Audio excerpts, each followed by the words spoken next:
Webster Simmers sammen med Lalo Oke til Tibov. Monique Oke, han er favorit til den. Lad os se. Jo, den snuppede han uden problemer. Lalo Oke. Og Randers altså med kampens første possession. Okay, med en god aflevering ind til nummer 15. Kamara, der dog ikke kunne lægge den i, men der blev fløjtet. Og kampen første fejl. Og Kamara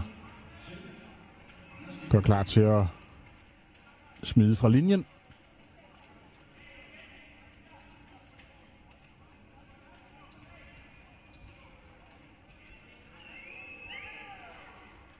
Og den første var sikker for Bakary Kamara, der kom hjem igen, kan man sige, til Randers i sidste sæson.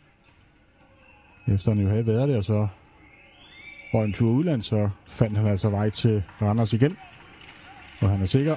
2-2 til Kamara fra linjen. Tifo Næstved med deres første possession.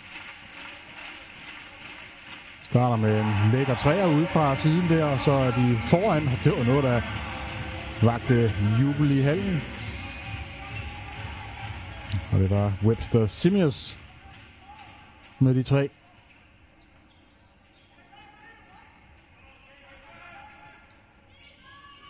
Hurtigt Randerspil her.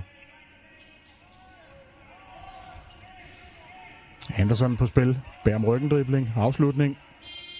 Jeg tror lige, den nåede derinde på bosseren. Det gjorde den. 4-3 til gæsterne fra Randers Cambria.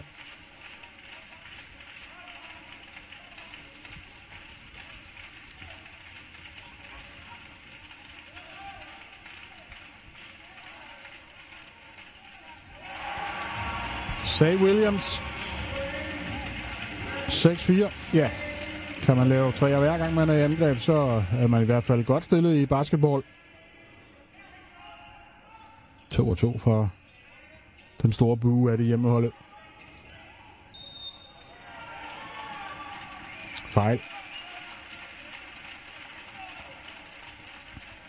Lalo Oke, der gør sin første sæson som professionel.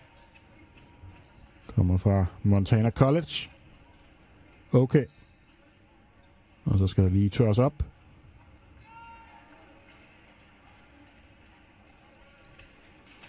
Mosley fører den op.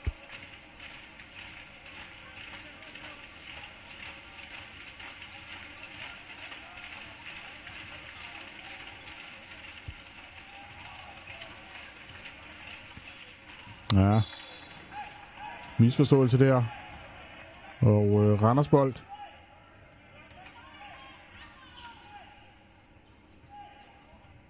Mosley højt op og presser op for Anderson her. Og der er også allerede taget sekunder af uret nu. 9 sekunder tilbage. Giver så god tid. Finder en fri skytte her, og den sidder flot der for Serdar-Revic.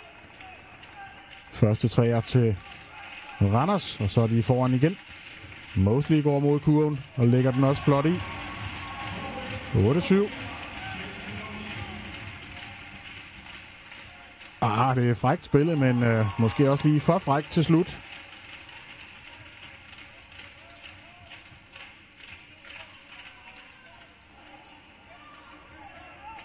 Rebound Randers. Og fejl.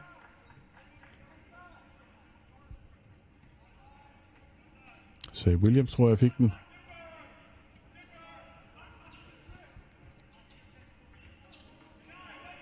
Anderson spiller den ind her til OK.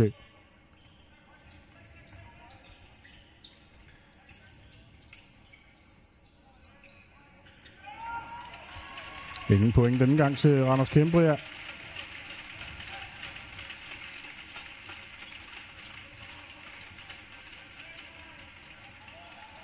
Ja, der var lige sæbe på bolden der for Webster Simmers, der ikke kunne holde fast i den.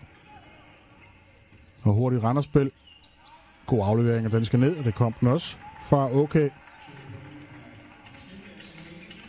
Og så er Randers tilbage i føringen. Det skifter hele tiden. Mosley med driblinger.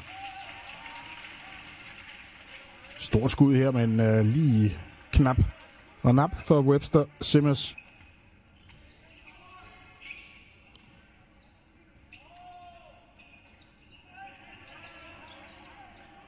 Det er en elegant aflevering der også blev udnyttet af Marquis Addison.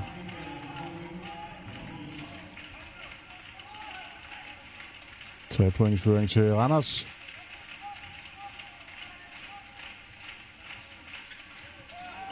Ja, lidt tjusk der hos Næstved-spillerne. Og den bliver lagt i her, så man fik det straffet der.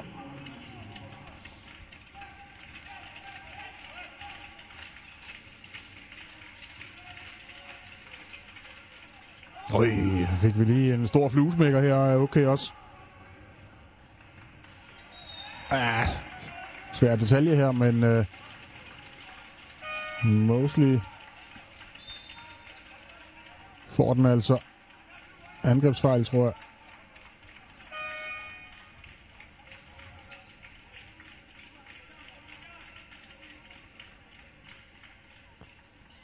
Næstved bold.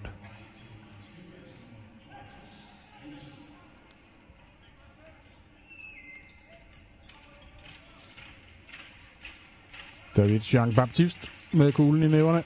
Hvad vil han? Han vil gerne mod kurven, og det var meget fornuftigt. 2 point til hjemmeholdet, så er det en 3-pointskamp.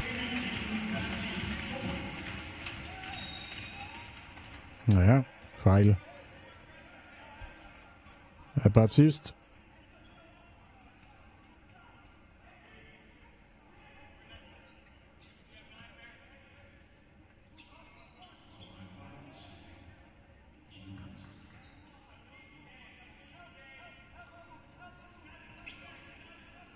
Lønstrup er kommet på gulvet for Randers til sine første minutter.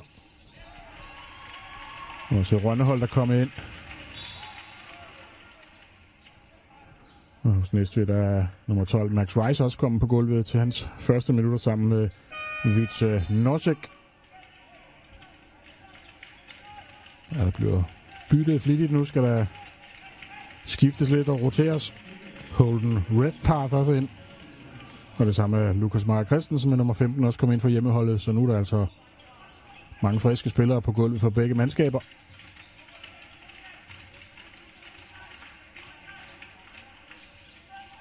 Ja, skuddet fandt ikke vej der for Lukas Meyer. Prøver igen udefra. Den vil ikke ned. Og Randersbold. Hurtig aflevering ude i hjørnet. Den gang ikke 3 point til Sætter Davids.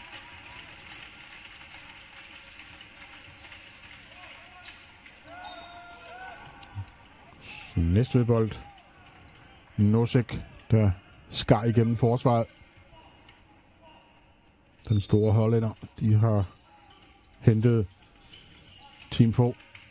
Godt spillet ud her. Og også konverteret. Max Rice med sin første point her til aften. Max Rice med sin første professionelle kontrakt, efter at have spillet college basket for Boise State Broncos i Idaho. Og fejl.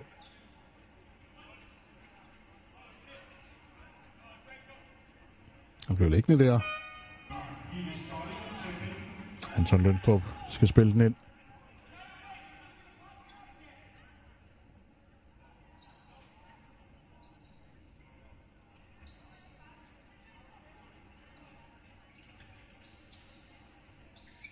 Okay. Det er godt lavet. Masser af speed er der i benene på Avery Anderson.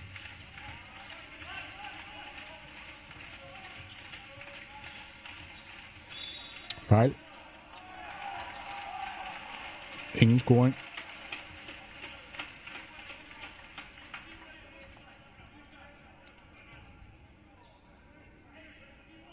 Lønstrup med fejlen på Lukas Meyer Christensen, der spiller den ind her. Jean-Baptiste.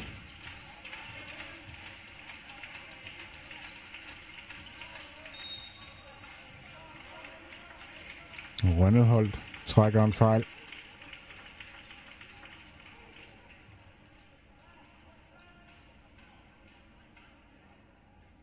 Underkant 4 minutter af første periode. Jeg synes, det går hurtigt de første 6 minutter. Det er jo nok fordi, at vi ikke har kedet os. Underholdningen har været god.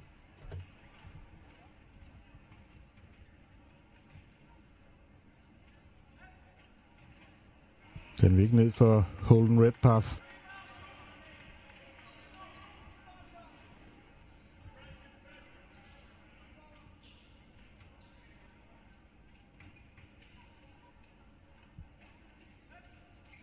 Den var bedre. Og så er det en 1-pointskamp. Anderson op ad gulvet.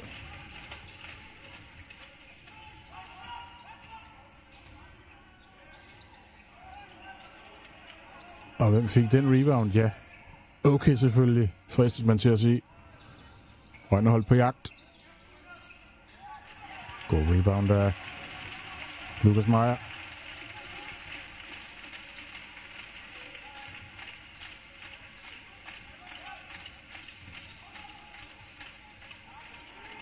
Ja, tøver lige lidt der. Nosek, synes jeg, sætter så en god screening op for den så her. Men der mister han så. Og fejl. Det var en for holdet, han så der, synes jeg. Jean-Baptiste.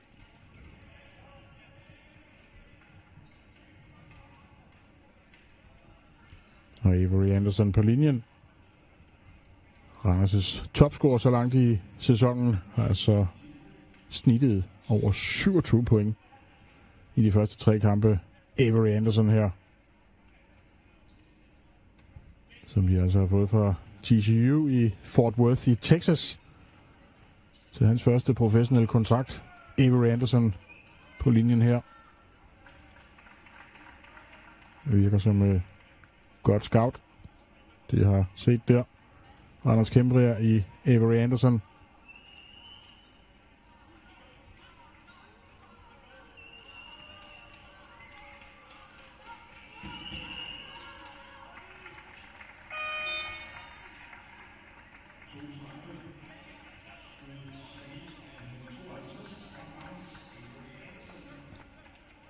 Og Avery Anderson var sikker fra linjen for så en puster nu. Sharif Barfi er kommet ind også for Kembrier nu her med nummer 1. Har bolden i næverne. Barfi.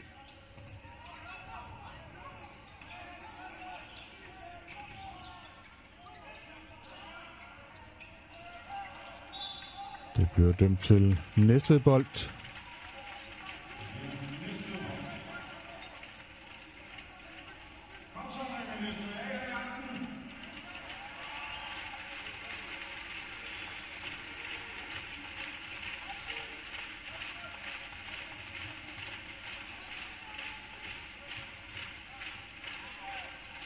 Ja, det er godt sat op her.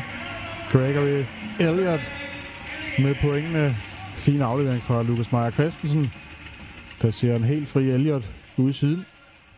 Og så er det fuldstændig lige her. Med underkant 3 minutter tilbage af første periode, men så bringer Randers så igen i front.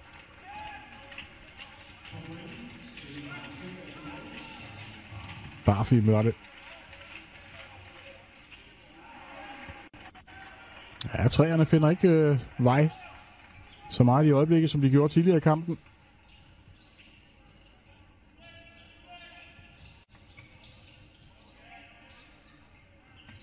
Barfi.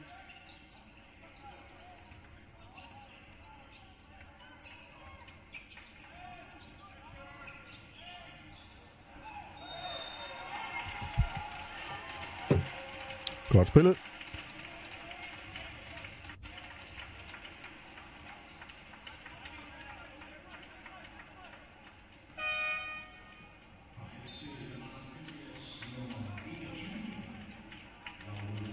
Men okay lavede altså fejlen.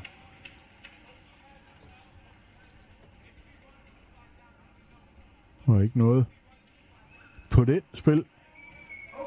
2 minutter tilbage af første periode.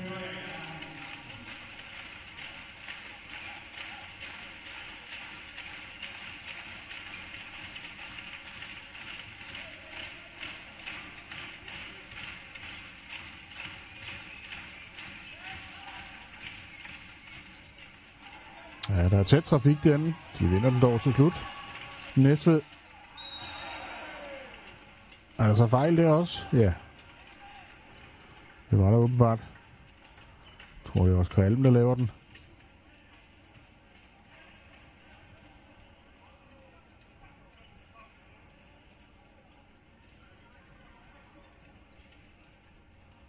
Og Webster Simios skal på linjen.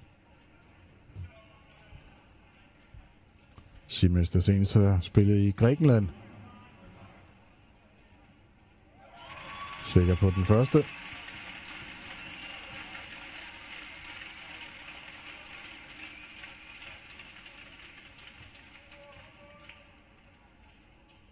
Og så nummer 2 dykket ned, og så er det fuldstændig lige her med 1,5 minut tilbage af første periode, 19-19.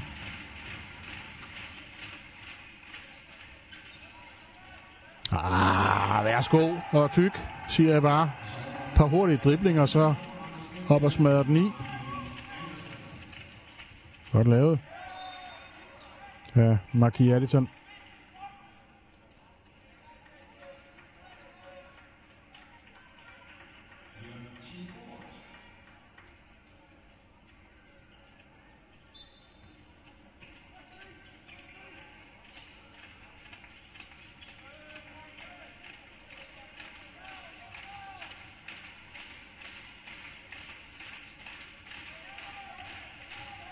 Mosley med en aflevering fandt ikke vej, og så brydes der hurtigt.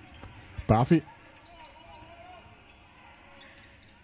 Alt med forsøget. Og Næstved med bolden.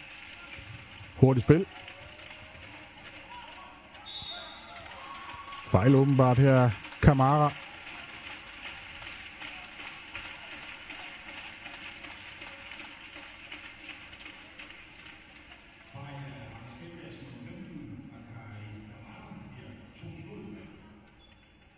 Og 2 hug fra linjen her til Team Fo Næstved og Say Williams.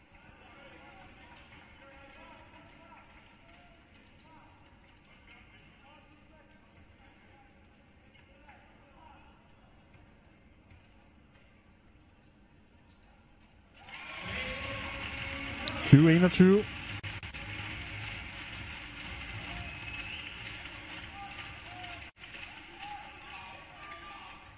Kamara. Buffy. Og hvem fik fat i den? Det gjorde Team Fo Næstved.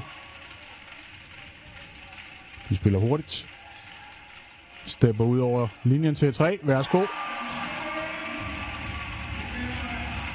Og så er hjemmehold i føring her, hvor der mangler få sekunder af den første periode.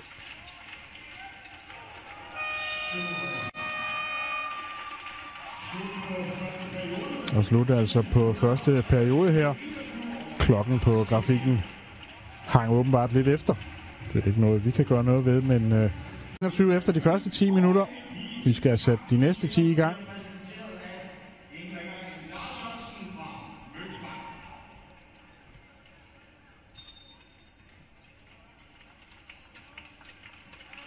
Og næste altså med bolden. Jagan Mosley.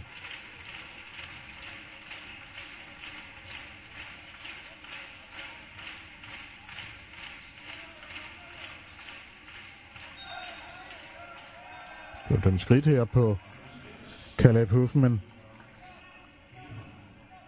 Jeg synes ikke, de rigtig har fået sat deres screening op sådan for alvor endnu. Team Fo Næstved til at fungere. Vi så en for et øjeblik siden for Richard Nosek, der ikke rigtig gav nogen effekt. Men der er selvfølgelig heller ikke helt styr på alle relationerne endnu for et helt nyt mandskab så tidligt i sæsonen for Næstved, så der er nogle ting, der givetvis vil blive bedre, som sæsonen skrider frem. Flot skud her. Der sætter Davids med en 3'er. Hans anden træer i kampen, hvis ikke jeg husker forkert. Selarevic. Mosley. Nosek taber den. Var der noget der? Ja. Det var der åbenbart. Ja, Oscar Alm. Var den ikke lidt til den bløde side, den fejl? Ja, dommerne står godt placeret selvfølgelig. Jeg ser kigger på en skærm. Så de har sikkert bedre viden om det, end jeg har. Dommerne. Det er jo også deres job.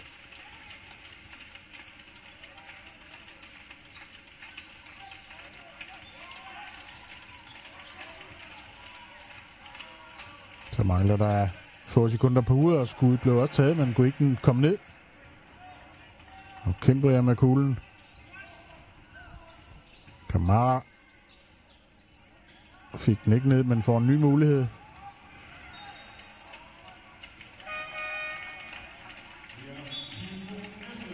Men det bliver dømt til Næstved bold.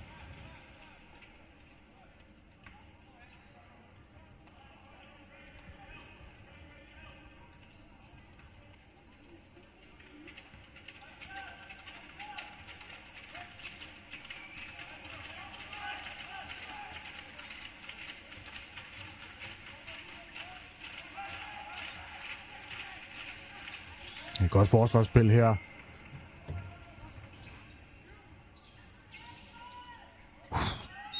Tæt på, han har sat et nyt kæmpe skud der, Selarevic. Men fejl.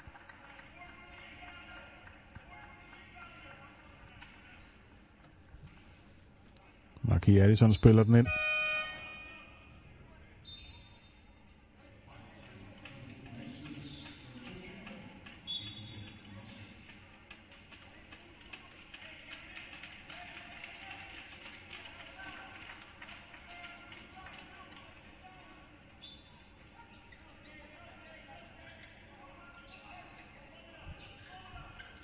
Det var så Anderson, der spillede den i stedet for.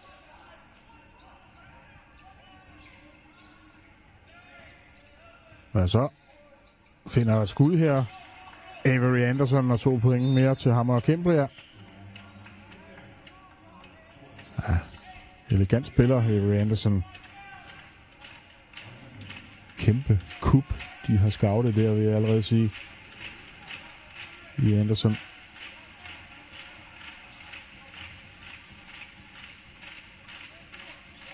Nosek bruger sin fysik. Men afvist. Ny chance til Team Få. Den er så dømt til Næstved.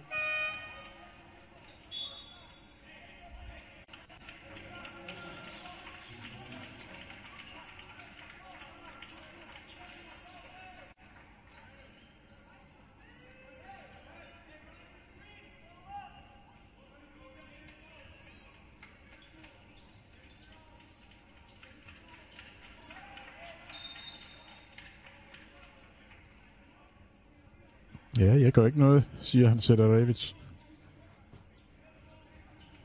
Står altså overfor Elliot Selarevic. 10 sekunder på uret. Jean-Baptiste ude i siden til Elliot. Videre over i den 19. side. Skal der snart afsluttes. Blev det der. Tiden var gået. Men fejl. Ja. Det er dømt.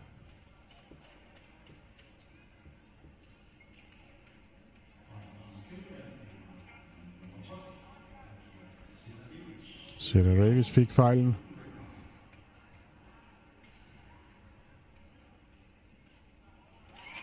Redpath smider den i.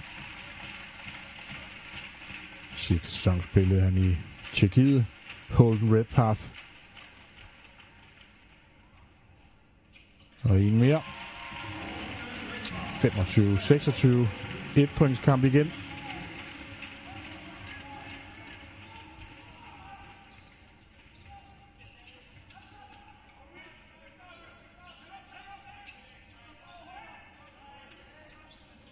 Anderson med 3. Wow.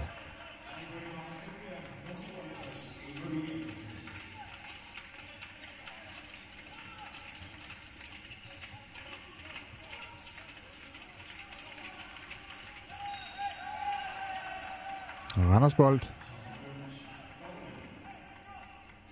Dobbeltdribling på Holden Redpath.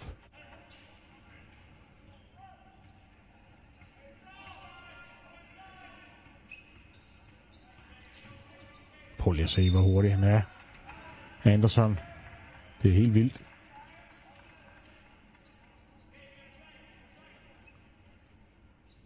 Og fejl.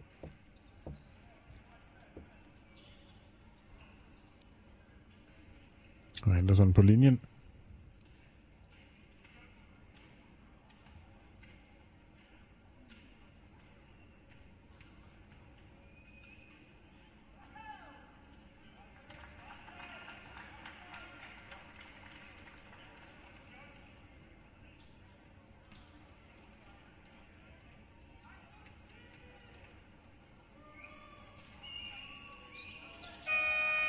Sikkerhed selv der. Jeg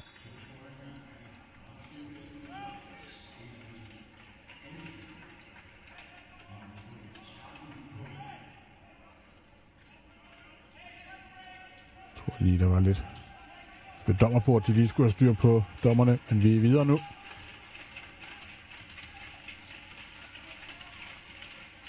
Ui.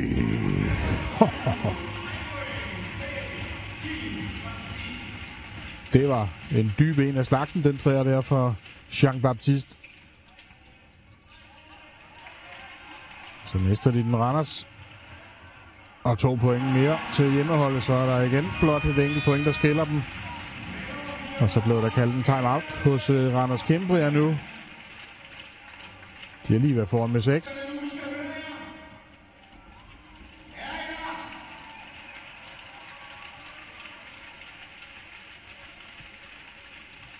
Kamara skal sende bolden i spil for Cambria. Og Anderson fører den op ad gulvet.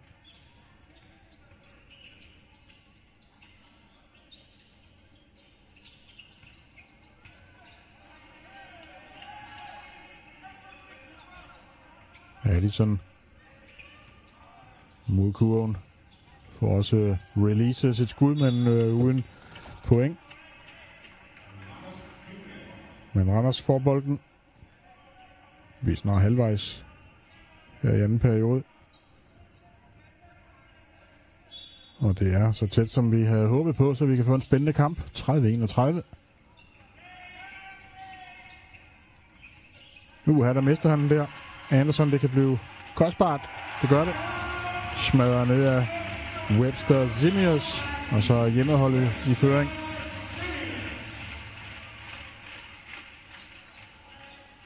Sætter Davids med 3 mere til gæsterne.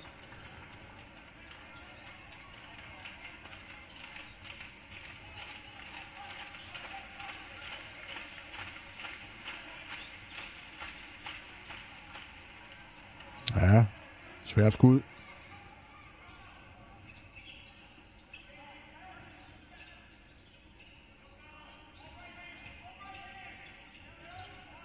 Ingen point til Laule Oke.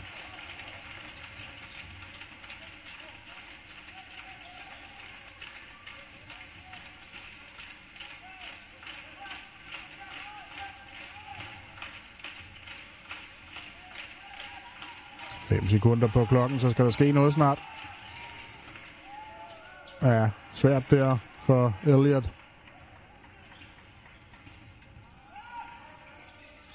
Way, hvor det flot spillet der. Hurtig boldrotation og til slut ude i hjørnet til Marquis Addison, der smadrer den ned. Og så er de op med 5. Randers Cambria.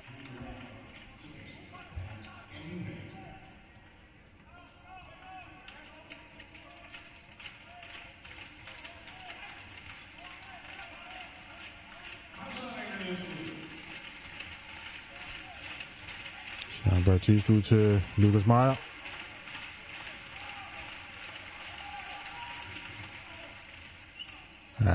svær detalje. Han får den igen. Og så gik den ned til slut her for Caleb Hoffman.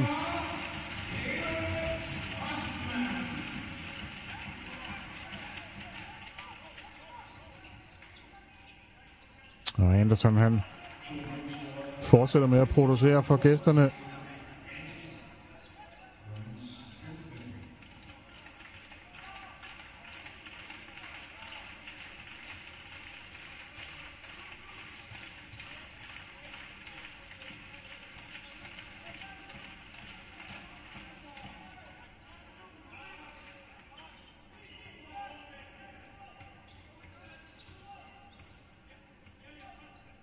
Og Anders giver sig tid til det her angreb, ser det ud til.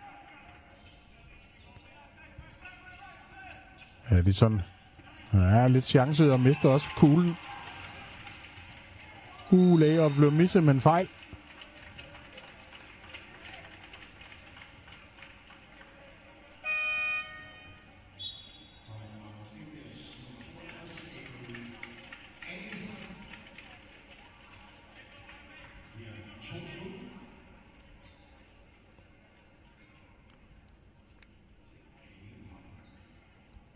Caleb Hoffman med 2 hug fra linjen.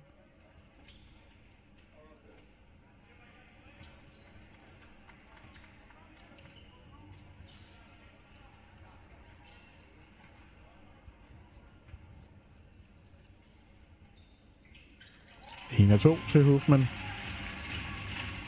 Og 4 point til forskel. Her hvor vi nærmer os de sidste 3 minutter af anden periode. Anderson accelererer. Missede dog sit skud. Og Zay Williams samlede den op for hjemmeholdet. Mosley. Fejl. Og Kamara.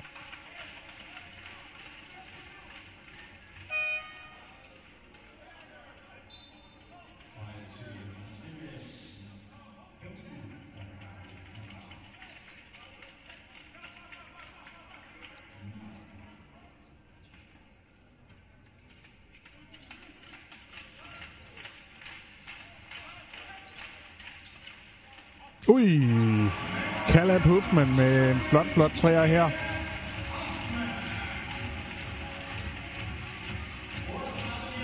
Et point til forskel. Os, der kan lide spænding, vi har det godt. Sætter Davids med 3 mere. Værsgo. Han er brændende varm ude for buen i dag. Sætter Davids. Og det bliver dømt som Randersbold.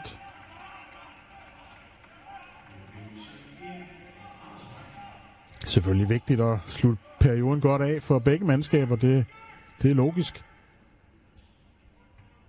Nu har de chancen for at lave et lille hul igen. Cambria, hvis de kan få point nu.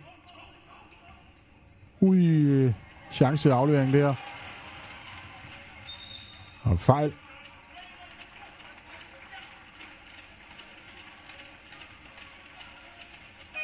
Ja, de her turnovers her, de kan jo godt koste.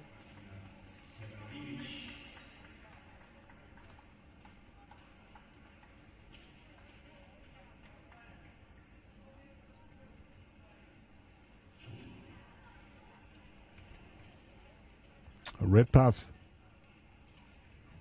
ned med den første.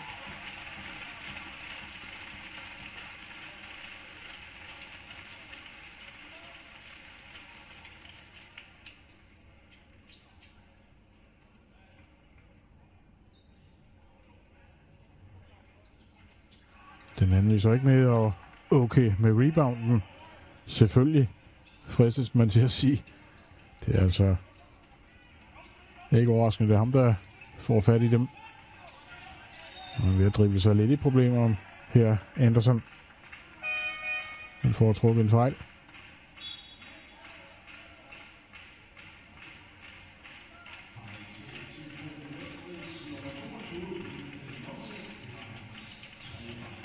Victor Notzek med fejlen allerede. Hans 3. fejl her. Den store hollænder. Og så er han byttet ud, selvfølgelig. Kamara med hurtige bevægelser, og også 2 point.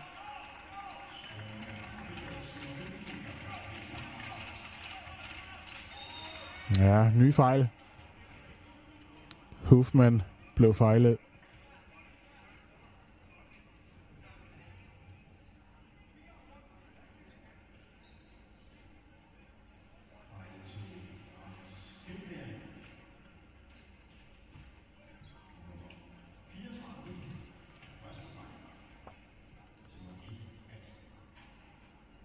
Den besluttede sig for at gå ned til slut.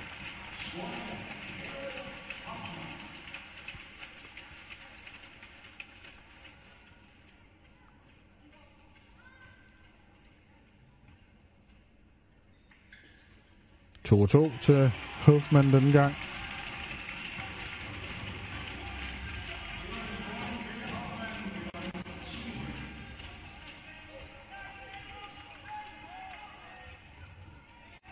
Anderson der igen prøver at sætte speed på, men denne gang gik det for voldsomt.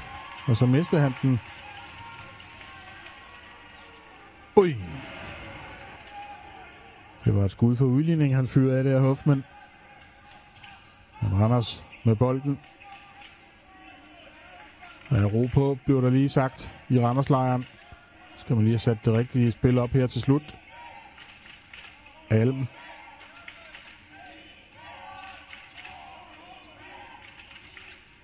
Ja, ingen point, og Mosley samler rebounden op. Men de mister den næste. Kamara.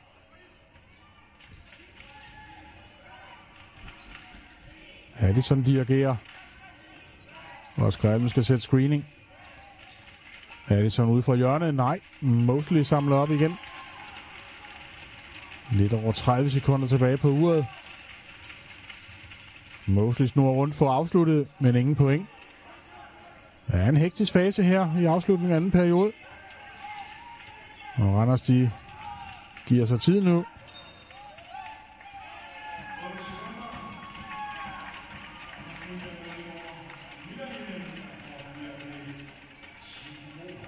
Ja, så var de lidt for langsomme til at få den over linjen, Randers. Det var lidt af en begynderfejl, kan man sige, men det er, hvad der kan ske nogle gange. Og så er det altså Næstved med bolden. 20,3 sekunder tilbage i perioden.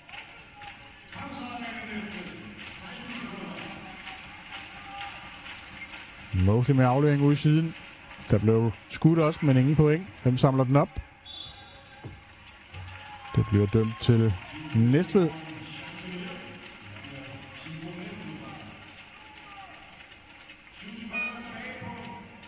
Måske sidste possession for hjemmeholdet her i anden periode. Mosley ser ud til at skal spille den ind.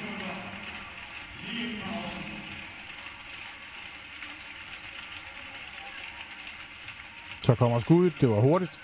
Ingen point. Og så går det stærkt den anden vej. Det er klasse. Tror den tæller. Det gør den. Anderson med 2 point lige her ved lukketid. Bringer altså Randers Cambria foran. Og skulle der komme nye seere til på streamen. Hjemmeholdet Team Fon Næstved altså i de hvide dragter. Gæsterne fra Randers Cambria i de blå dragter. Vi er i gang, tror jeg. Ja.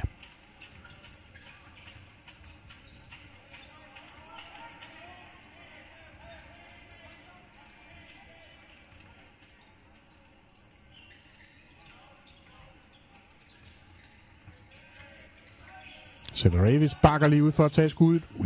Ikke langt fra. Han har sat en ny træer. Men ingen point denne gang. Mosley op ad gulvet.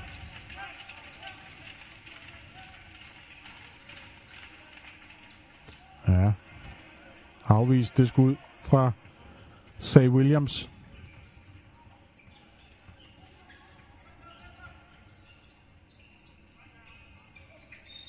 Fejl.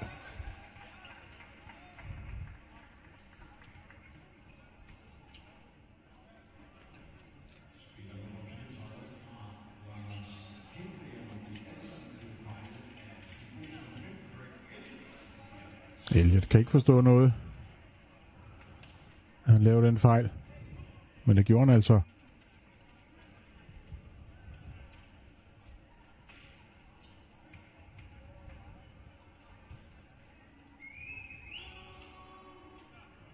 Marquis Addison med den første. Spillede jo i Horsens for års tilbage. Marquis Addison. Også sikker på nummer 2. Og har jo 3 skud, da fejlen blev begået uden for den store bue.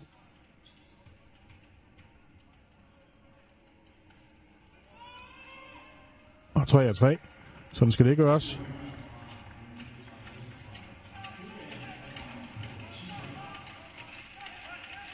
Og så er de altså op med 8. Deres største føring i kampen.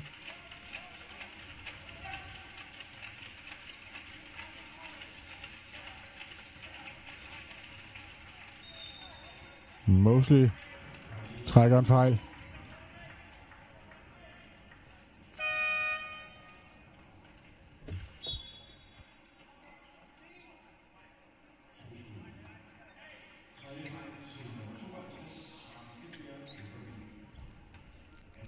Det var altså Avery Anderson, der fik sin 3. fejl, og så skal han ud og sidde på en af stolene nu.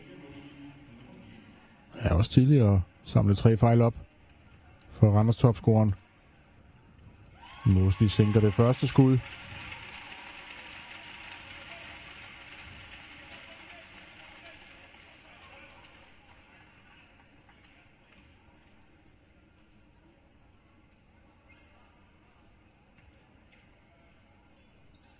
Og så nummer 2 gik ned, hvor den skulle, nemlig i kurven. 43-49.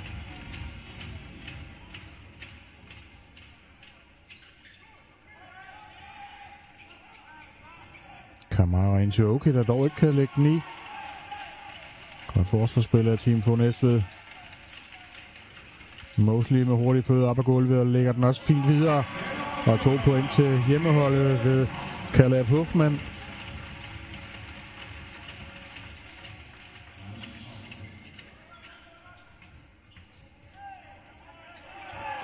Godt forsvarsspil her, men de fastholder Randers. Og okay med pointene.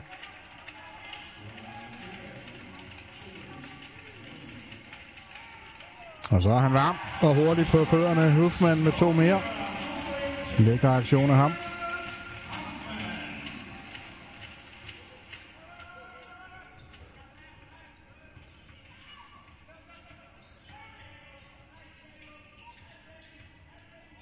Sederevits med 2.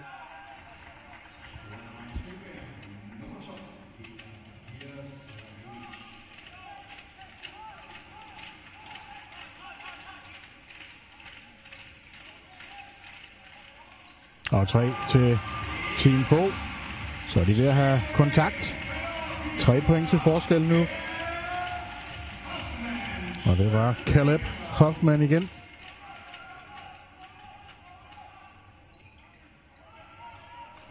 Og nu vinder de også boldene i forsvaret. Team Fogh. Og Huffman snor rundt. Aflevering til... Ja, den fik han så ikke lige hævet ned der. Ellers fik spil, men Zay Williams kunne ikke lige kontrollere den.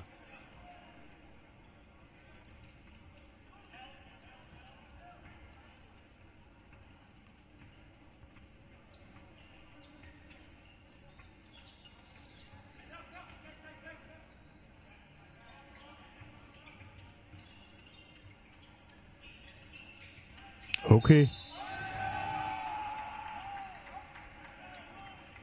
Godt lavet. Og han får pointene plus en tur på linjen. Lavløb okay.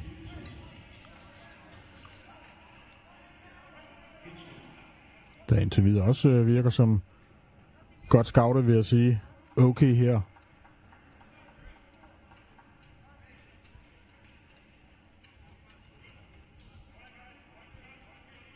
Spiller altså for Montana College, inden han fik sin første professionelle kontrakt hos Randers Cambria.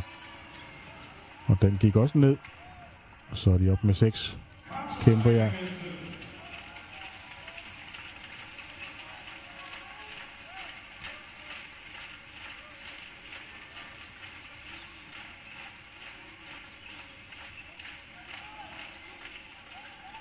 Øj.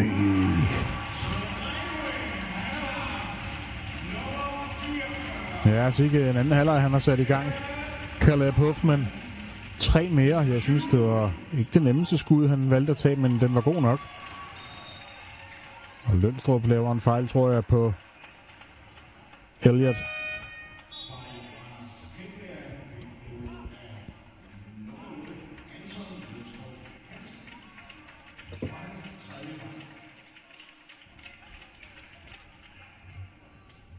Trepointskamp.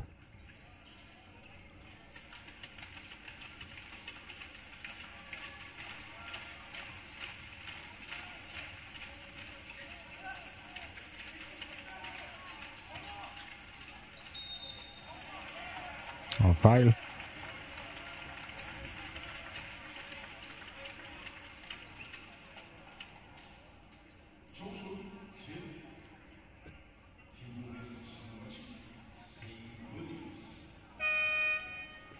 Og så Williams på linjen. Kommer de hente i Portugal, siger Williams.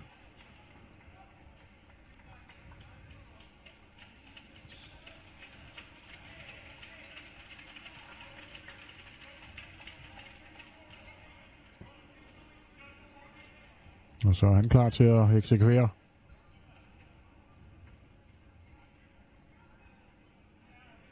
Den vil ikke ned.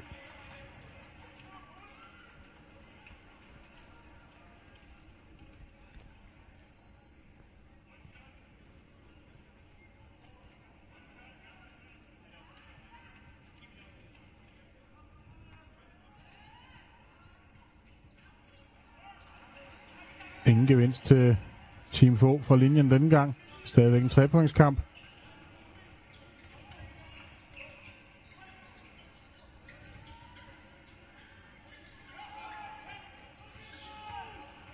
Henderson tilbage på gulvet. Det var ikke lang tid, de gemte ham væk ude på bænken.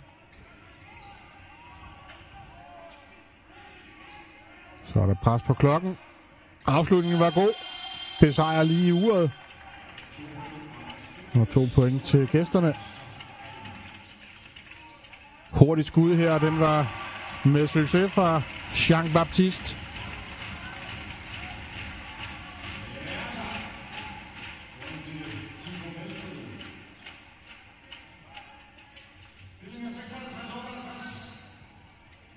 Rønnehold forsøger sig. Ikke helt tæt på. Og så kan de for alvor komme i kontakt nu, Team Fogh. Øj, et layup her fra Huffman. Han er brændende burning hot her i anden halvleg. Fuldstændig burning hot er han, men også godt laver Anderson hurtigt den anden vej. Nu trækker de altså skuddene med det samme. Og en træer, så er de tilbage i føring for første gang i et stykke tid. Team Fogh Næstved. Men jeg har sagt det her før, jeg siger det igen. Det her, det bliver en kamp, der går ned til sidste skud. 61-60 nu til hjemmeholdet.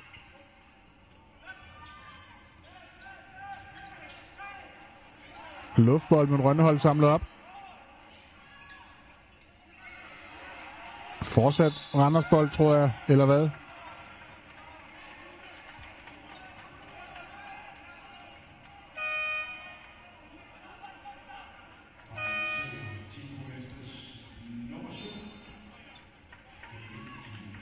Ja, altså en fejl endte det med at blive kaldt.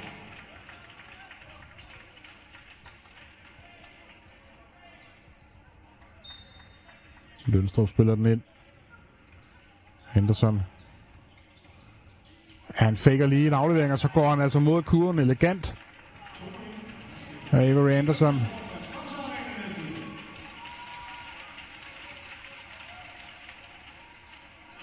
Ingen point. Lønstrup hiver fat. Fejl af Meyer, tror jeg.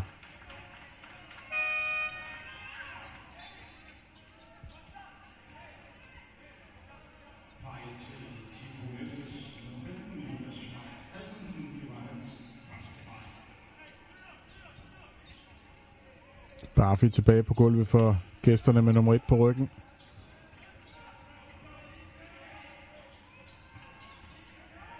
Ja, 61-62.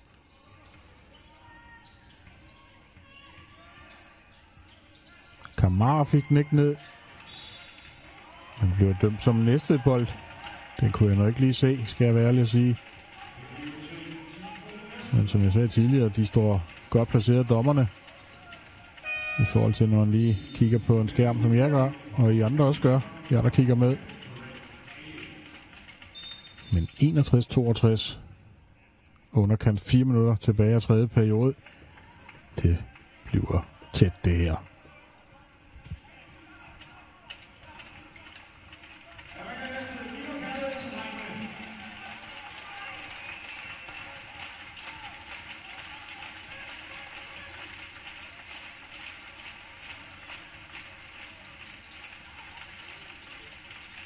Lidt pres på klokken nu. Skal der snart afsluttes. Og lægger han lige der den store hollænder og trækker også en fejl. Vice Nosek.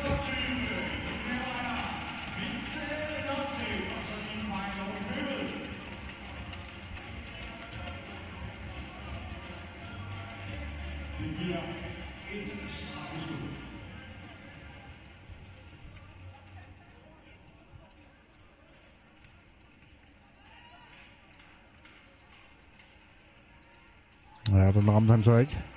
Nosek.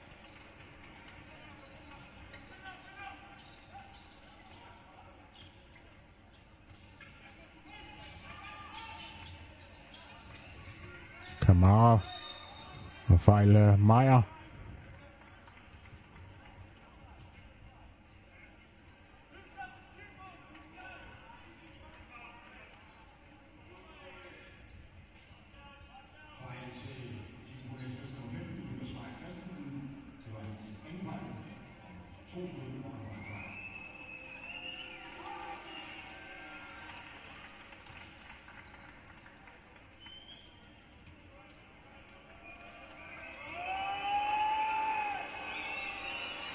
Ja, de prøver at hylde ham ud af det, men han er sikker fra linjen. Og så er de i føring igen. Randers Cambria. Ja, svær afslutning her, men får trukket en fejl. Jean-Baptiste, der søger ind i tæt trafik. Og altså også får en del berøringer, og så kommer han på linjen. Mange fejl i øjeblikket, synes jeg. Men det er klart. Hektisk periode af kampen. Og tæt af det, så skal der altså gås til vaflerne. Det koster nogle fejl selvfølgelig. Og nu er det helt lige igen. 64-64. 3 minutter tilbage i anden periode. Og hjemmeholdet i føring.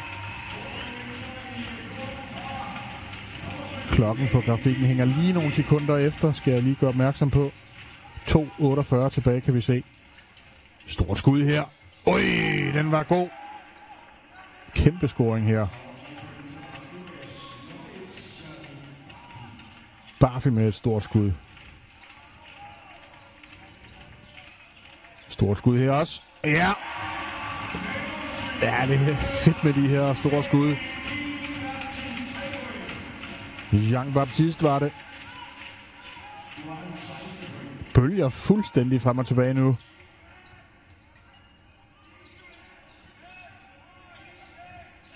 Kamara, hvad vil han? Han vil afslutte til 2. Randers tilbage i føring. 2 minutter tilbage.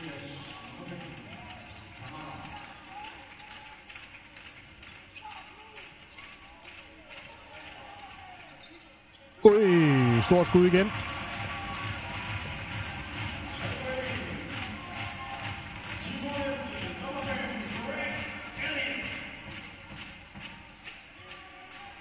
En lille træerfestival, vi har haft gang i her de sidste minutter. Fejl.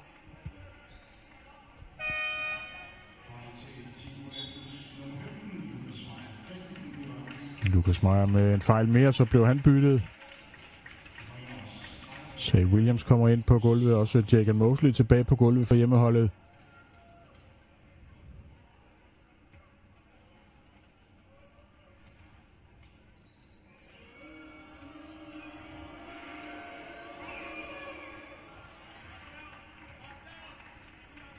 Der blev buet godt af Barfi, men det var han ligeglad med. Sænke den første.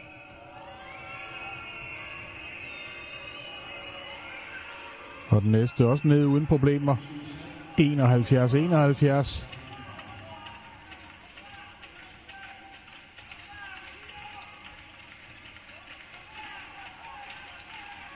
Mosley udfordrer. Svær afslutning. Alm. Anderson går ind i trafikken ude i hjørnet til Rønnehold, der tager skuddet. Og 3 point til gæsterne. Ja, fik jeg sagt 3 festival for et øjeblik siden. Det fortsætter med de store skud. Mosley svinger den ud i siden. Der var dog ikke helt tæt på den afslutning der fra Say Williams. Det kunne heller ikke blive ved med alle de 3, der bare gik ned. Kunne det? Anderson. 2 point til ham og Cambria. Så har de slået et bittehul på 5 nu. Efter lige at have været bagud med et par stykker.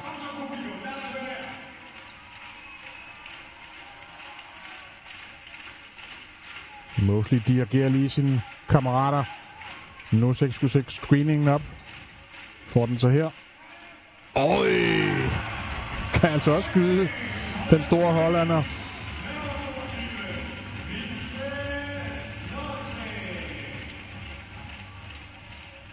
Fed kamp vi er gang i. Som helt neutral seer. Anderson. Han sætter bare point i konstant. Avery Anderson. Og der løb tiden ud for perioden. 74-78. Ja, en fed periode den her også, vil jeg bare sige. Hvor det er enkelt af 3 i sæsonen, så det er en vigtig kamp for begge mandskaber selvfølgelig. Lad os se, hvem der trækker det længste strå, og hvem der kan hive sejren hjem. Sidste 10 minutter skal i gang sættes, og det gør, at de bliver sat i gang her. Ja, vi er i gang. Mosley. Williams. Nosek har lige skudt en 3'er. Vil dog ikke afslutte her.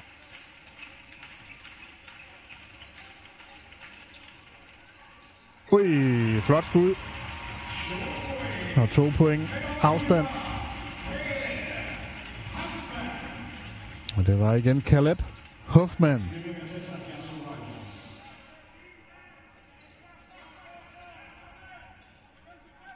Alm holder fast. Marky Addison kommer hen og overtager. 2 mand omkring ham. Rønnehold spiller den skarpt ind til Alm. Øj, han er næsten fortjent at gå i. Det var en fremragende skår i aflevering, han lagde der Rønnehold. Men ingen point.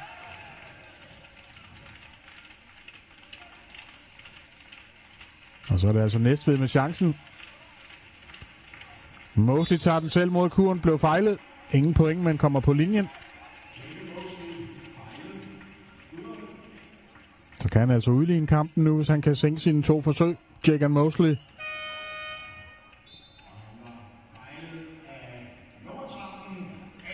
Det var Oscar Alm, der lavede fejlen på Mosley i forsvaret. Nå, skal han udligne kampen for Team Fon Næstved? Jagan Mosley. Ja, den gik ned. Tog lige en omvej, men besluttede sig for, at den skulle i kurven.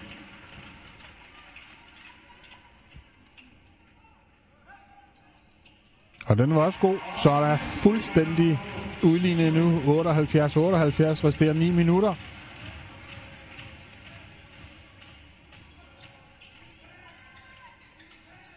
Bagai ude i hjørnet til Barfi, der hurtigt tager skuddet. Gik ikke ned. Og så er hjemmeholdt muligt for at komme tilbage i føring nu. Selvom han er varm, så gik den der ikke i fra Hoffman, trods alt. Så er det Randers med chancen. Ja, de sådan spiller den ind til OK. Der ligger den i. Godt lavet af OK. Jeg ved ikke, om han lige fik en lille hånd i ansigtet der. Nosek så sådan ud. Men ingenting dømt. Udover 2 point til gæsterne.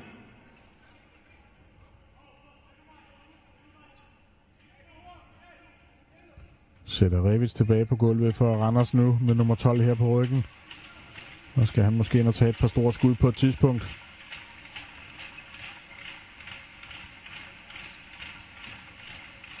Nosek tager skuddet, og den er god igen. Han er vel 100% fra den store bue. Nosek.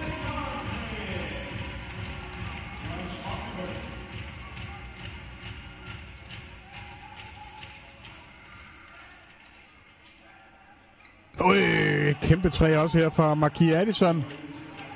Jamen. Fed kamp, vi bare har gang i. Kunne den dog bare fortsætte en time mere? Det kan den ikke. 7,5 minut er vi er tilbage, medmindre vi skal have den i OT. Kan man ikke udelukke så tæt som den er. Og en aflevering. Okay, snyder ham og lægger den i. Ej, det er super basketball, vi får her.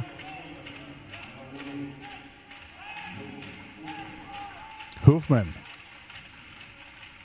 Prøver lige at svinge den lidt rundt her. Næstved. Mosley træder sig lige lidt på speederen. Så skal der snart afsluttes. Den kom der. Afslutningen gik ikke ned for Elliot. Og Randers med chancen for at udbygge nu. Smider den væk her. Misforståelse. Og så går det stærkt. Elliot. Fejl. Ja, den er han ikke tilfreds med. Marquis Addison kunne vi se. Jeg tror, den er god nok.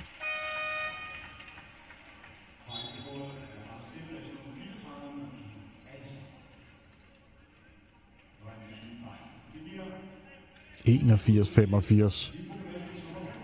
Gregory Elliott skal skyde nu. Også en spiller med sin første professionelle kontrakt. Gregory Elliott, der altså gik på college for Pittsburgh Panthers.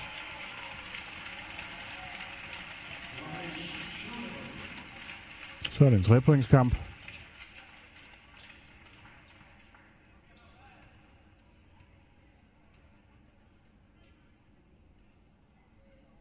Og den var også nede. 2 point skiller dem nu her.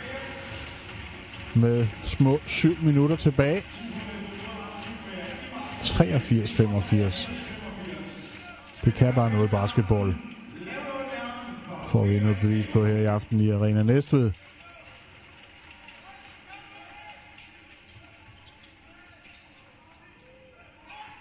Anderson, 2 mand omkring sig, dribler igennem.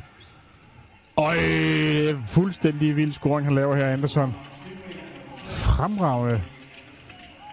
På trods af de dobbelttimer ham, så skærer han vej igennem hele forsvaret. Nosek. Mosley svinger den tilbage til Nosek. Tager skuddet. Airball denne gang. Og Randersbold. Ja, nu gælder det om at have nerver og stål nu i den her fase af kampen. Næstved skal hænge på, og Cambria skal prøve at udbygge føringen selvfølgelig. Men kun 4 point, der skiller dem. 6 minutter tilbage, godt og vel. Alt kan ske. Anderson. Afleveringen kom ikke ind, hvor den skulle. Næstved bryder. Huffman med aflevering ind i malingen, hvor han lægger den ned der. Webster Simios. 2-pointskamp. Værsgo og Tyk.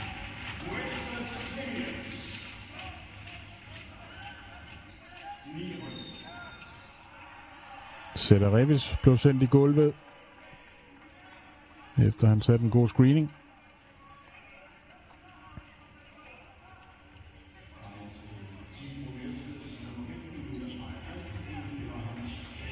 Lukas Meyer med sin 4. fejl i kampen.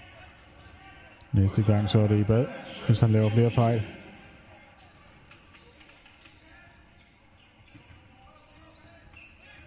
Anderson med hurtigt fødder ud i hjørnet til Kamara. Nej. Og Jean-Baptiste samlede den op. Næstved med muligheden.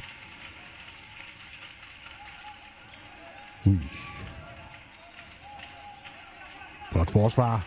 Fremragende forsvar. Cambria, men afleveringen blev lige hård nok op mod Addison.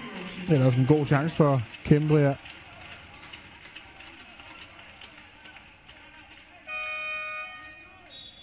Tak.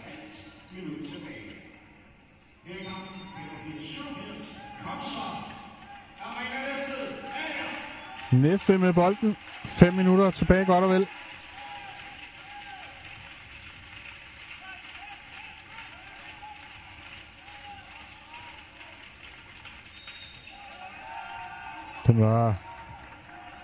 Han var uden for banen, tror jeg, Lukas Meyer Christensen her.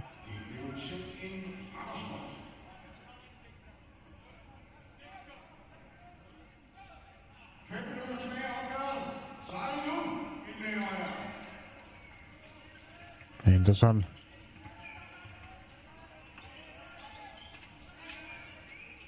Addison. Tilbage til Anderson. Og den beslutter sig for at gå ned, efter den lige tager en æresrunde. 2 point mere til Avery Addison. Har spillet en ny topkamp for Cambria.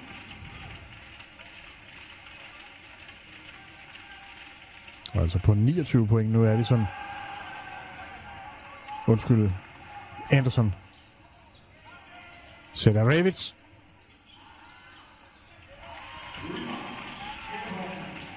Går stærkt nu.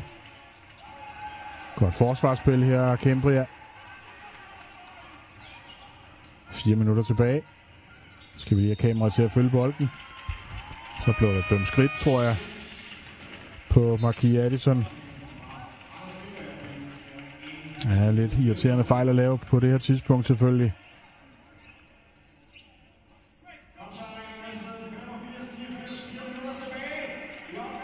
.4:05 er der på den officielle klokke af den her kamp tilbage. 4 point til forskel. Alt kan stadigvæk ske. Hvem har naverne nu? Hvem må undgå at lave fejlene? Det er det, der bliver afgørende. Hvem kan ramme skuddene selvfølgelig? Alt er sat op på spidsen nu. Mosley skal føre den op. Dirigerer.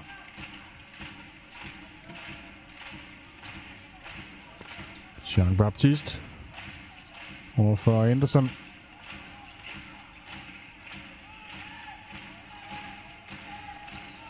Så er der ved at være sekunder tilbage kun.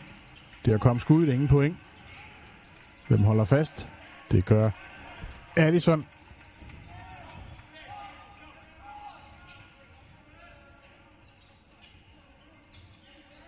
Anderson over for Mosley. Okay.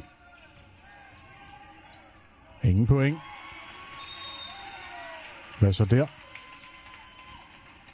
Fejl, tror jeg, Marquis Addison.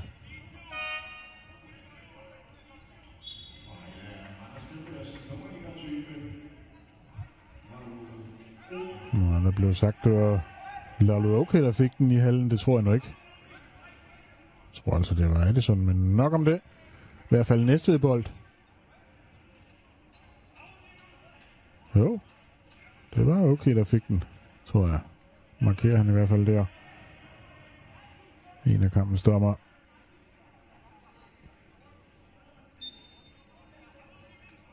Og skal der også lige styre på uret ved dommerbordet.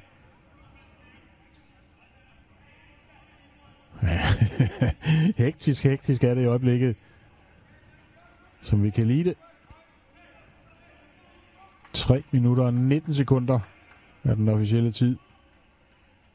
Og så er vi i gang igen.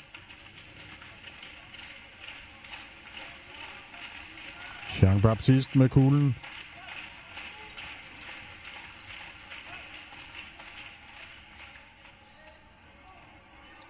De vinder den i et par omgange efter Webster Seniors med 2 vigtige point til hjemmeholdet. Team Fogh Næstved. 87-89 nu. Mindre end 3 minutter tilbage.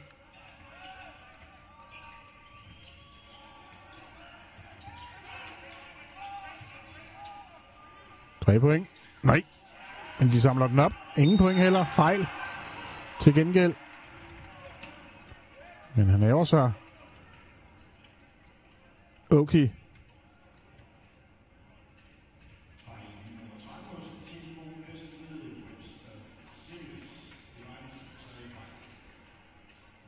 Ja, han ville selvfølgelig godt have haft 9.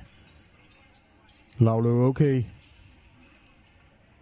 Men det fik han ikke, så får han så i stedet et par forsøg fra linjen nu.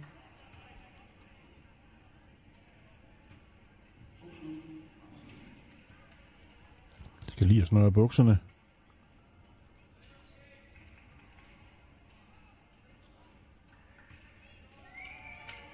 Og publikum prøver at hyle ham ud af det. Og det lykkes de med, kan man godt sige. Han scorer i hvert fald ikke.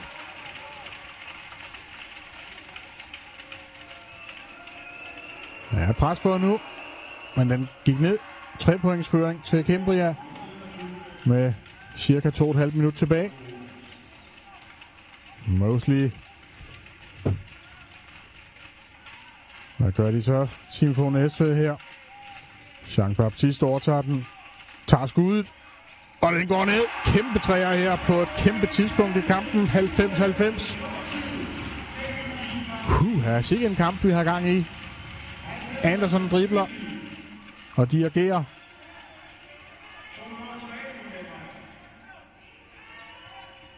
Okay, sætter en screening op. Anderson tager selvskuddet, og han sænker den også. 92-90 til gæsterne nu.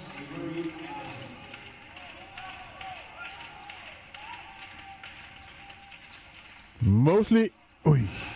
Okay med rebound. Så skal der lige ro på, siger han Anderson. Fører med 2. Alle scoringer er vigtige nu. Ja, det er de altid, men i den her fase selvfølgelig endnu vigtigt. Han tager selv det store skud, Anderson, og det gør han med succes. Fuldstændig vild kamp, han har spillet, Avery Anderson.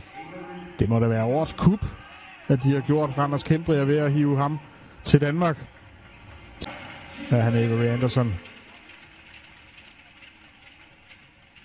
Nå, lad os se, hvem der vinder. 5 point kan sagtens hentes. Sagtens. Kræver scoringer og et par stop selvfølgelig. Mosley skal spille den ind. Der er fuld løb rundt omkring ham. Jean-Baptiste udfordrer, mister bolden, men havner. Så mister de den igen Næstved. Det var dyrt det her. Og så har de selvfølgelig ikke travlt i øjeblikket. Cambria kan have nogle sekunder ude nu. Men der skal også afsluttes. Det blev der ikke. De mister den. Så kommer de modsat. Og den er lagt i til 2 vigtige point for hjemmeholdet. Og timeout hos Cambria.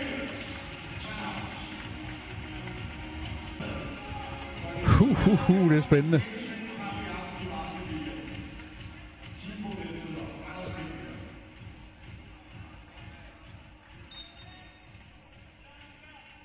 Randers med bolden.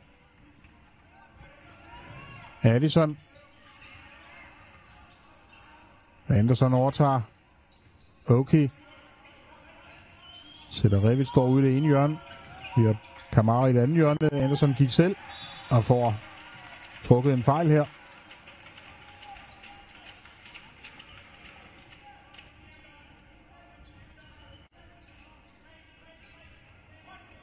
Og hvad legner de så op til nu, Randers? Anderson spiller den ind. Skytterne løber på tværs. Det bliver dømt som hvad? Næstved-bold. Han var vist ude over linjen der.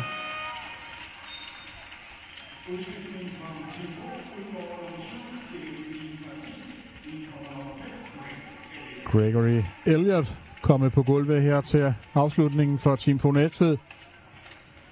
Nu skal de op og finde nogle point. 47,8 sekunder er der tilbage.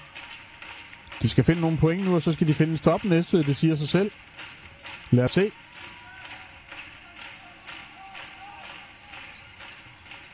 Hvem tager skuddet? Hvem skal tage skuddet? Hvordan skal de sætte det op? Huffman ud i hjørnet til Mosley. Den vil ikke ned. Hvem vinder rebound? Det gjorde Cambria, og fejl.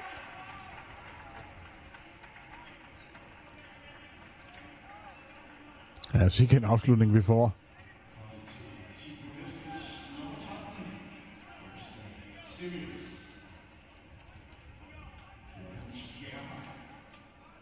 Og Marquis Addison var lige nede at tage et hurtigt prøvehug fra linjen her. Men skal altså ikke ned og skyde. De er ikke i holdfejl endnu nemlig. Så de skal selv spille den op. Cambria. Nu skal vi lige have kamera til at følge bolden. Tak. Kamara.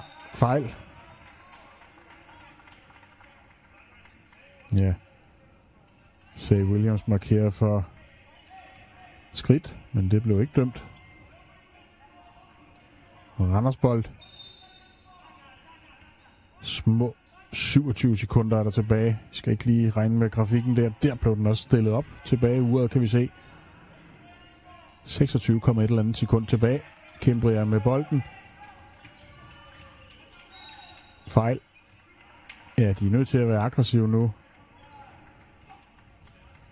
Det er betingelserne.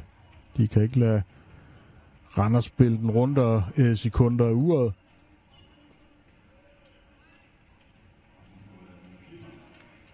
Og så skal han altså på linjen den gang. Marquis Addison. Og så er der pivekoncert mod ham. Men det påvirker ham ikke på det første hug. Der gik ned. Og så er de i føring med 4. Cambria.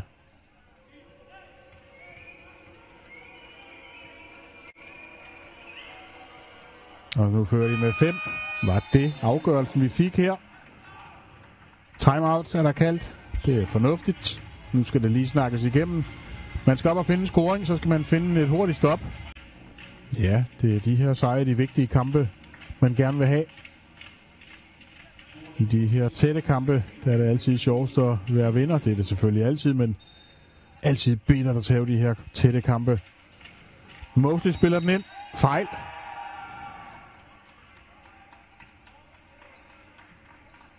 Ja, jeg tror det er Gregory Elliott, der laver en fejl.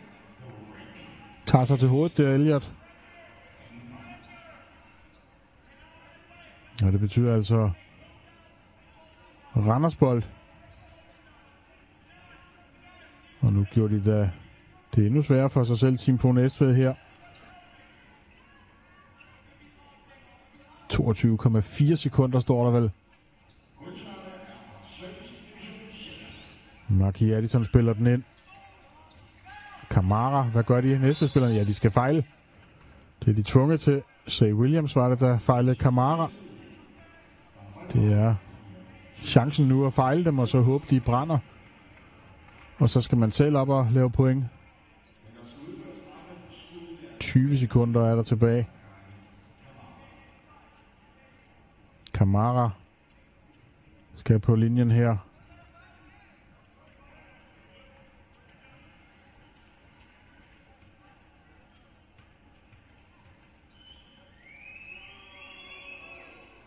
Den var sikker for Kamara, den første her.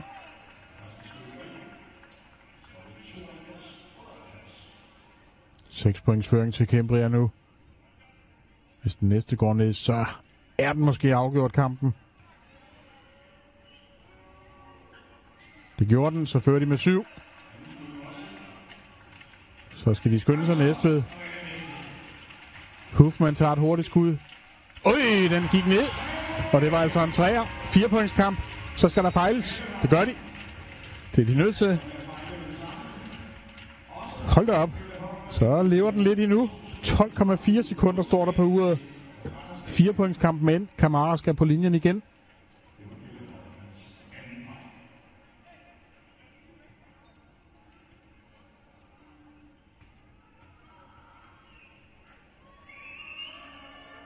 Den brænder han. Så er der lidt mere liv i Næstved stadigvæk.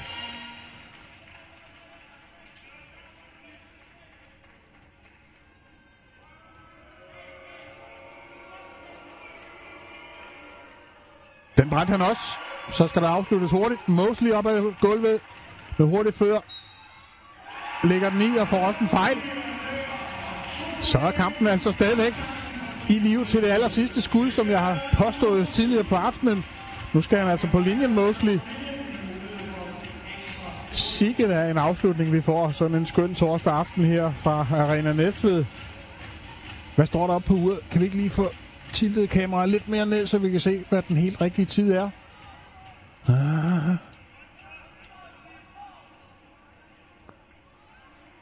Der står der 7,6 sekund. Masser af tid. Den er nede.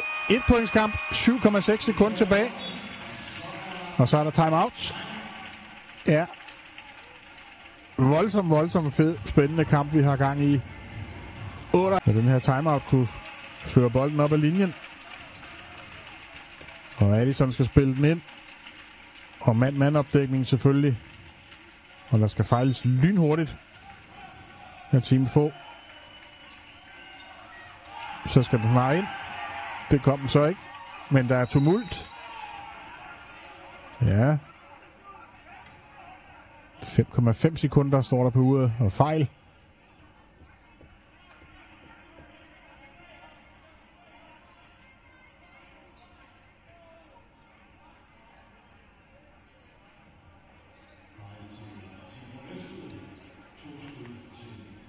Anderson går klar til at skyde fra linjen.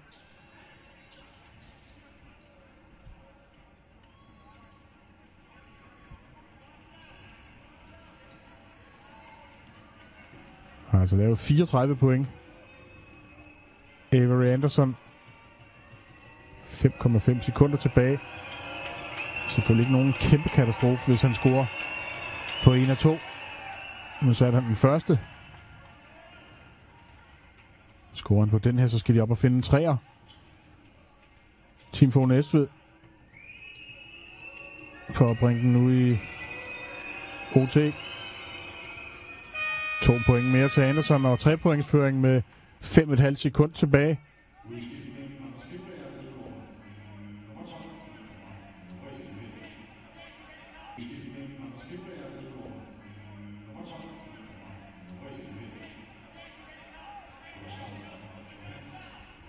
Udskiftning hos Randers Cambria.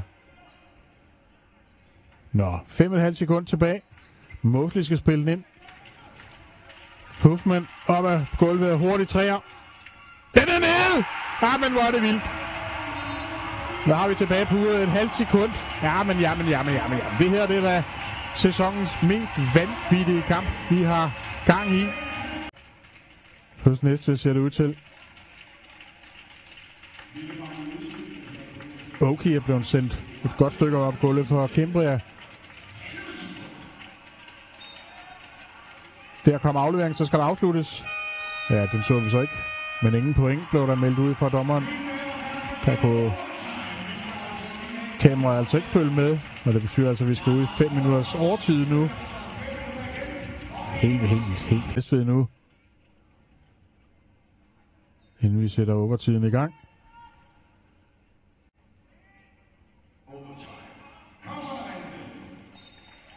(101). Hvem skal vinde? 5 minutter mere. Randers med bolden. Den er mistet. Jean Baptiste lægger den i her for hjemmeholdet. Så er de foran for første gang i lang tid. Team Fogh Næstved. Addison svinger den ud til Sætter Davids. Anderson med det store skud. Rebound Randers, den er lagt i, så er der udlignet.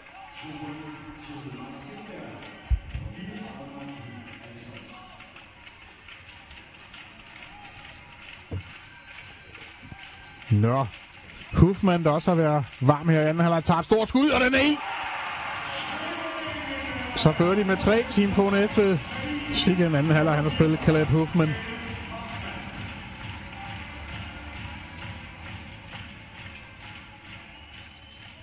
Okay.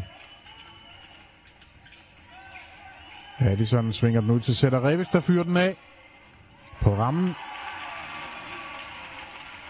Og Næstved bolden. Næstved med momentum nu. Selvfølgelig efter det her vilde comeback i fjerde kvartal, så er de sprængfyldt med selvtillid nu. Ja, Williams kunne dog ikke få den ned her.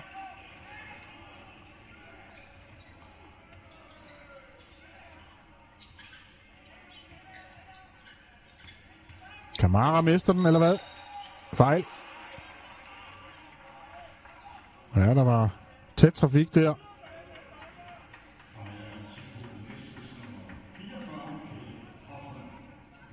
Altså fejl. Caleb Hoffman mod Kamara, der skal på linjen. 3 minutter og 21 tilbage. Og så blev der buet af Kamara sidst, der gjorde det. Der brændte han altså. Gør han så ikke nu.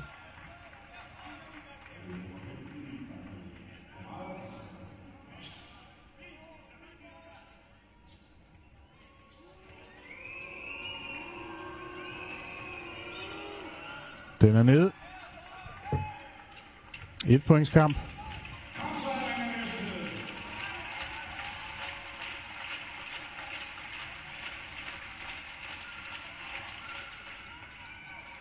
Hvad så der? Den går ned. 2 point mere til hjemmeholdet. Så er det Cambria, der har småtravlt nu. 3 minutter tilbage. Der kom skuddet. Ui. Mosley med rebounden.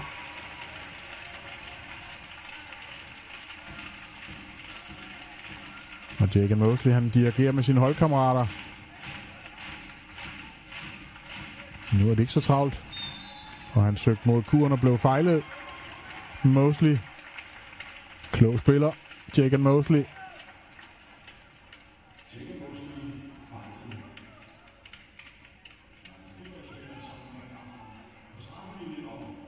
Sikke en udvikling i kampen. Nu kan de altså komme foran med 5 point, hvis han kan sænke sine 2 forsøg.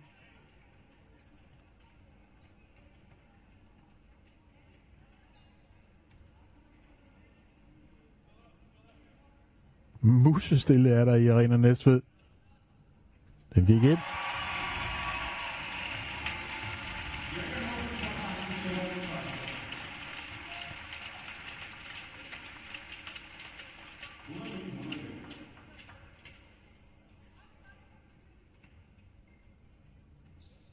Den gik også ind. Så fører de med 5 hjemmeholdet, efter at have været i sækken med 6 point. Dybt ind i 4 kvartal, så er det fordel Næstved nu. Men det er slet ikke forbi. Okay, blev stoppet, men der er fejl. Og er på vej til at lave et kæmpe dunk her, Okay. Men blev altså stoppet.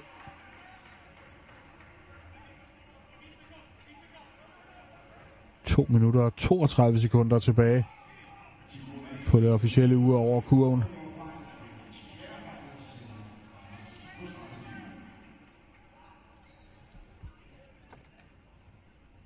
Hvad så, Okay?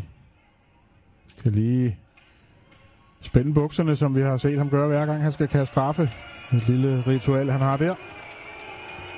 Og kæmpe pibekoncert mod ham. Virkede ikke på det første. 4 points kamp.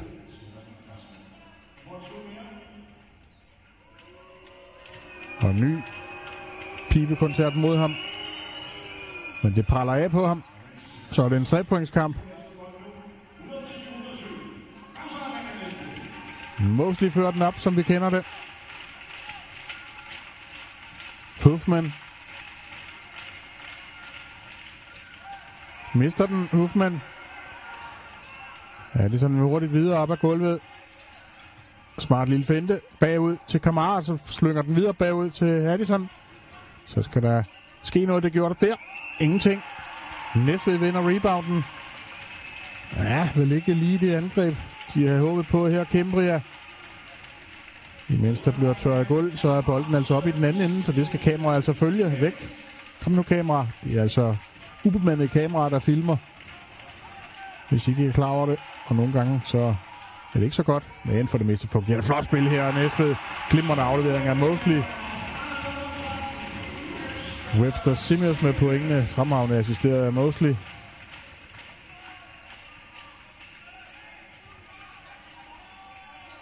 Anderson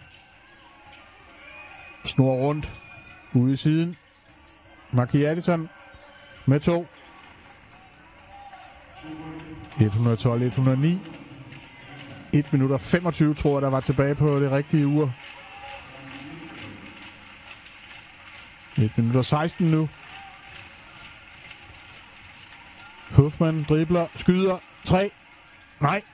Rebound hvem? Næstved holder den i live. Mosley kan trække farten ud af kampen nu.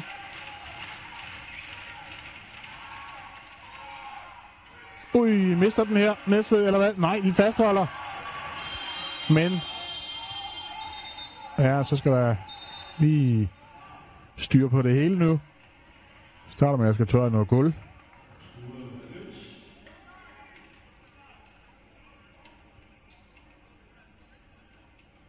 Og scoringen talte. Tror jeg. Eller hvad? Nej.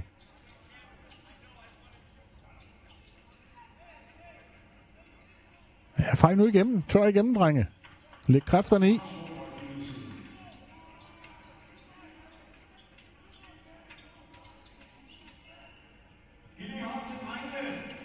Ja, godt arbejde, drenge, til slut. Med kostene. Nå, 54 sekunder står der på uret. Randers søger 3 point som minimum. Okay, svinger den ud. Sætter Revis, holder den i live. Eller hvad? Bliver dømt til Randersbold.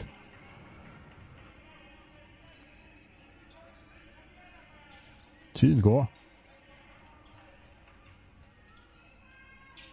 Okay, tilbage til Anderson, der tager 3. Forbi.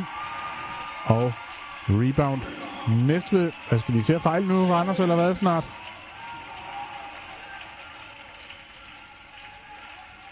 Ja, nu kører de sekunder ude. Mosley.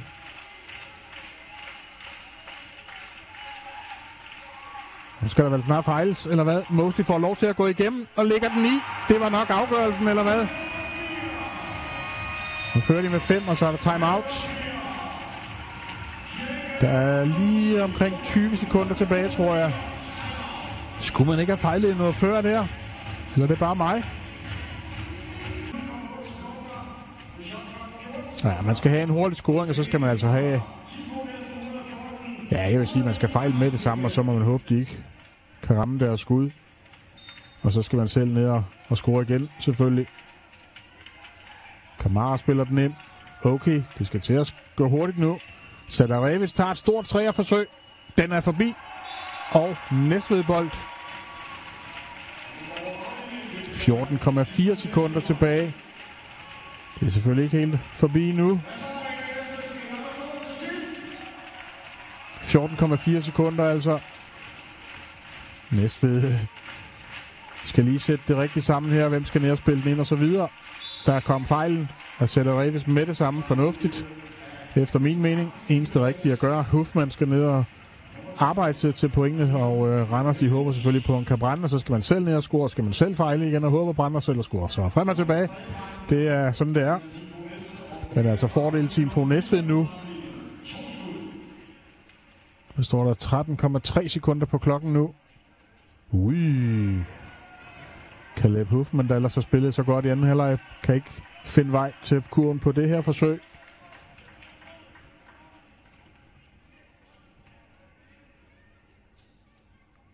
Heller ikke det næste. Så lever det. Så skal der afsluttes hurtigt. Det skal selvfølgelig være med point.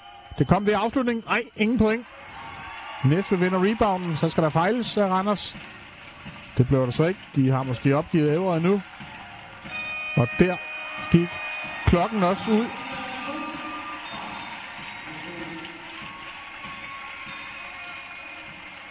Eller hvad? Jo,